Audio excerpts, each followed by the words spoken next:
Welcome back, everyone. What came to us as a question about a future RV park in Flower Bluff led our Chris 6 Investigates team to what appears to be a lack of city oversight into zoning properties. Especially if it's land that's contaminated. Our Javier Guerra has a look at what the 6 Investigates team uncovered. Last week, some viewers contacted our 6 Investigates team to say that they didn't want an RV park built here in Flower Bluff.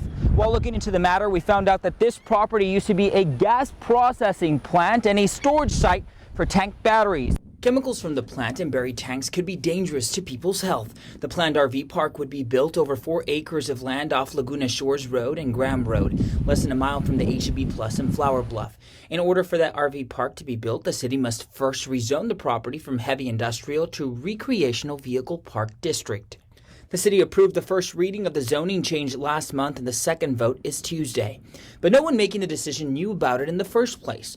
That includes City Councilman Greg Smith. He claims the City Council wasn't even aware of the environmental concerns or deed restrictions that came with this property.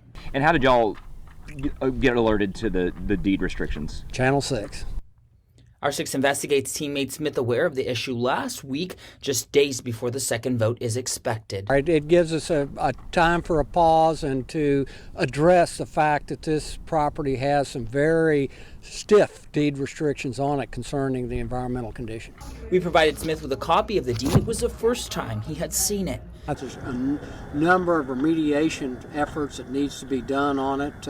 In this deed restriction, it does not allow an RV use on there or residential use until certain conditions are met. For instance, if the property owner wants to build on that land, they must remove 3 feet of dirt on the specific section of the RV site, install a waterproof liner, and replace the dirt with non-contaminated dirt.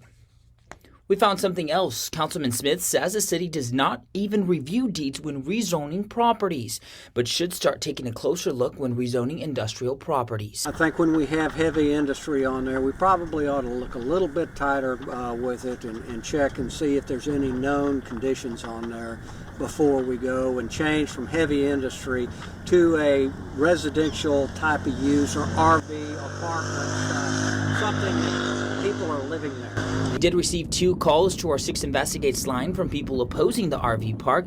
However, the city sent out notices saying they received 0 opposition letters and 2 letters in favor of the project. The city's planning commission and staff both threw their support behind the project last month when it was presented to council for a first vote of the rezoning ordinance.